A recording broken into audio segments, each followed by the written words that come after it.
ประเทศเกาหลีใต้เป็นประเทศที่อยู่ในเอเชียตะวันออกทางเหนือติดกับประเทศเกาหลีเหนือ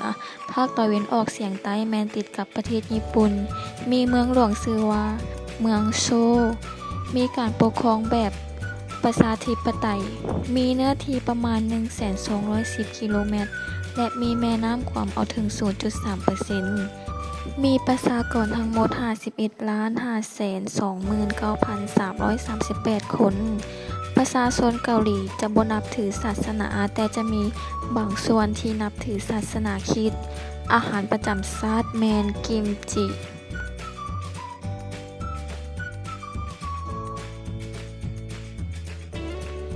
ประวัติความเป็นมาของประเทศเกาหลีใต้แม่นเริ่มจากอาณาจักรโซลชอนบูฮานสร้างตั้งขึ้นโดยทันกุลต่อมาคศ918ได้สร้างตั้งขึ้นอาณาจักรโคยอนซึ่งเป็นชื่อของเกาหลีใต้และเมื่อราชวงศ์โซลชอนครองอำนาจจึงเปลี่ยนชื่อใหม่เป็นอาณาจักร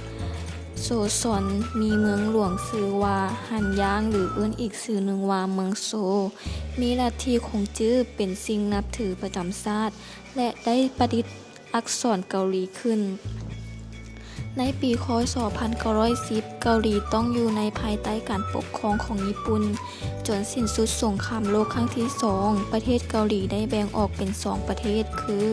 เกาหลีใต้และเกาหลีเหนืออย่างเป็นทางการ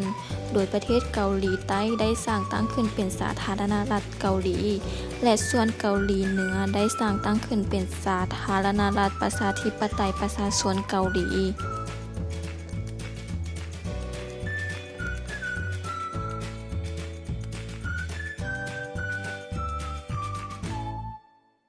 ใต้เป็นประเทศที่มีการขยายตัวเติบใหญ่อย่างไววา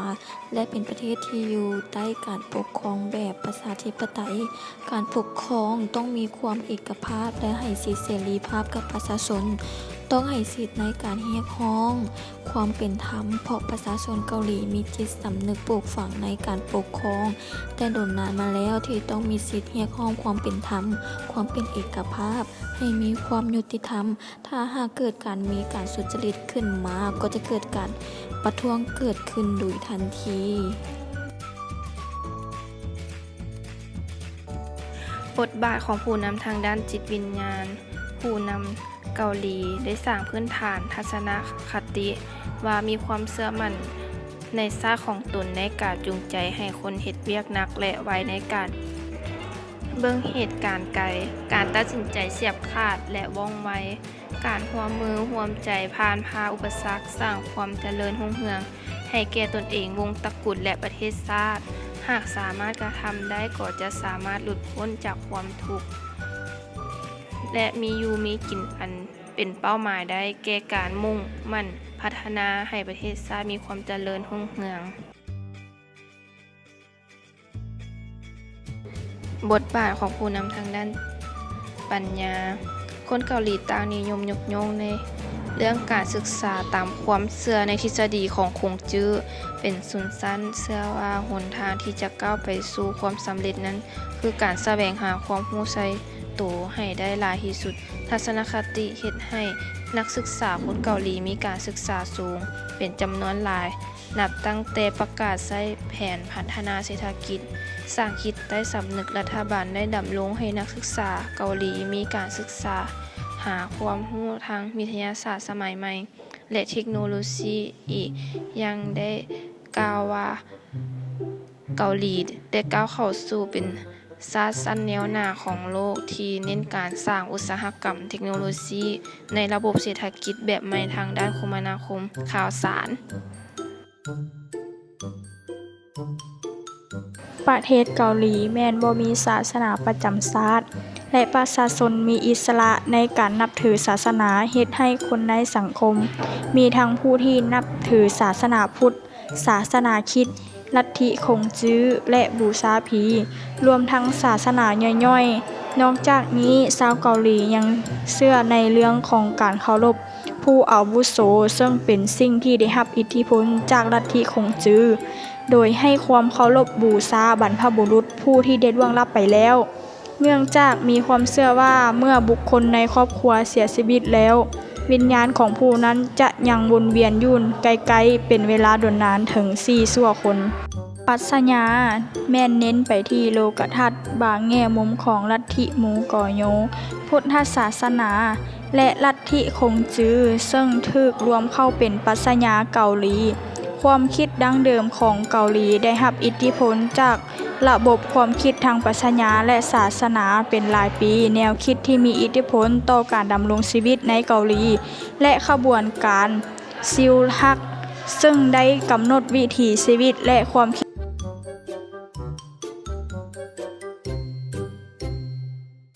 สถาบันครอบครัวแม่นยึดคำสอนของคงจือที่ว่าทั่วทางจักรวาลมีเพียงครอบครัวเดียวทุกสรรพสิ่งมีความเกี่ยวข้องกันเฮ็ดให้ครอบครัวของคนเกาหลีมีระเบียบแบบแผนและมีความสัมพันธ์ระหว่างสมาชิกอย่างแน่นแฟ้น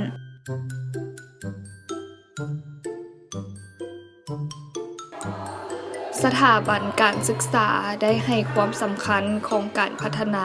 ทางด้านคุณธรรมและจริยธรรมควบคู่กับการพัฒนาทางด้านความรู้ความสามารถเพื่อให้สามารถออกไปประกอบอาชีพและกะเกียมรับการเปลี่ยนแปลงของกระแสโลกาภิวัตน์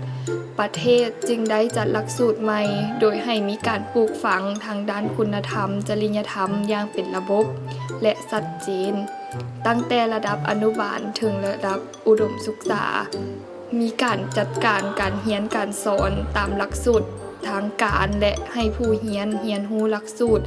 จากสถานการณ์และสิ่งแวดล้อมที่เป็นจริง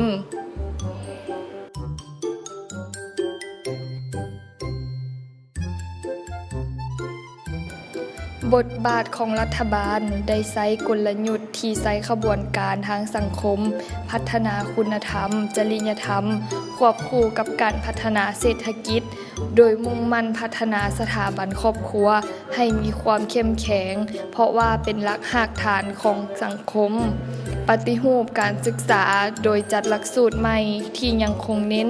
คุณธรรมจริยธรรมควบคู่กับความรู้ความสามารถและรัฐบาลก็ยังมีความกระตุ้นให้ประชาชนเชื่อมั่นว่าในอนาคตประชาชนจะอยู่ดีกินดีถ้ามีความขยันและร่วมมือช่วยเหลือกันโดยทางรัฐบาลจะมีโครงการฝึกอบรมให้ประชาชนร่วมกัน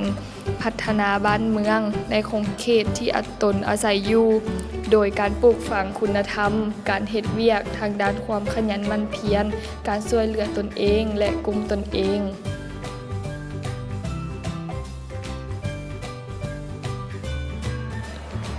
บทบาทของสื่อมวลชนที่มีผลต่อกับการปลูกฝังจิตสำนึกด้านจรรยาบรรณบทบาทสื่อมวลชนในการเผยแพร่ความรู้ทางการศึกษาสื่อมวลชนเฮ็ดรายการทางการศึกษาในเรื่องพัฒนาการด้านอารมณ์ของเด็กน้อยเยาวชนเพื่อเฮ็ดหน้าที่เสมือนยาพ่นพิษให้แก่เด็กน้อยที่กำลังจะเติบโตอยู่ในสภาพแวดล้อมที่ร้ายแรงอันเต็มไปด้วยยาเสพติดและความหุนแหงนอกจากนี้ควรจัดการบริหารทางด้านกฎหมายและการบริหารรวมเพื่อปกป้องเด็กน้อยเยาวชนให้พ้นออกจากความหุนแหงผู้ก่อการหายการถึกตัวหลอกลวงที่พบเห็นในโทรศัพท์และหนังสืออื่น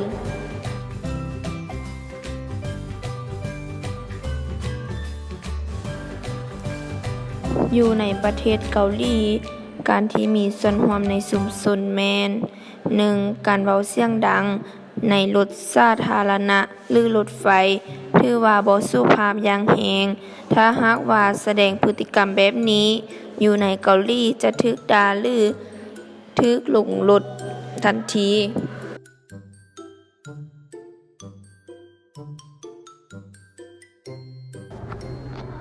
ประวัติศาสตร์ประเทศเกาหลีเป็นดินแดนที่มีความเป็นมาทางด้านประวัติศาสตร์มาอย่างยาวนานเริ่มแต่เป็นดินแดนของผู้คนหลายเผ่าพันธุ์คือยุคพระมหากษัตริย์ในตำนานยุคสามก๊กราชาอาณาจักรทั้ง3ของเกาหลียุคอาณาจักรเอกภาพอาณาจักรศิลายุคอาณาจักรเหนือใต้ยุคอาณาจักรหลังยุคอาณาจักรราชวงศ์โซซอนได้รวมตัวขึ้นเป็นอาณาจักรน้อยๆต่อมาถูกจีนยึดครอง เมื่อได้เอกราชจากจีนก็ได้รวมตัวกันเป็นอาณาจักรเดียวกัน ปกครองด้วยสองราชวงศ์จนถึงญี่ปุ่นยึดครอง เป็นอาณาจักรอาณานิคมจนสิ้นสุดสงครามโลกครั้งที่สองและตามด้วยสงครามโลกที่เฮ็ดให้ต้องแบ่งเป็นสองประเทศในปัจจุบัน คือเกาหลีเหนือและเกาหลีใต้มีความพยายามที่จะรวมทั้งสองเป็นประเทศ แต่ก็ยังบ่สำเร็จ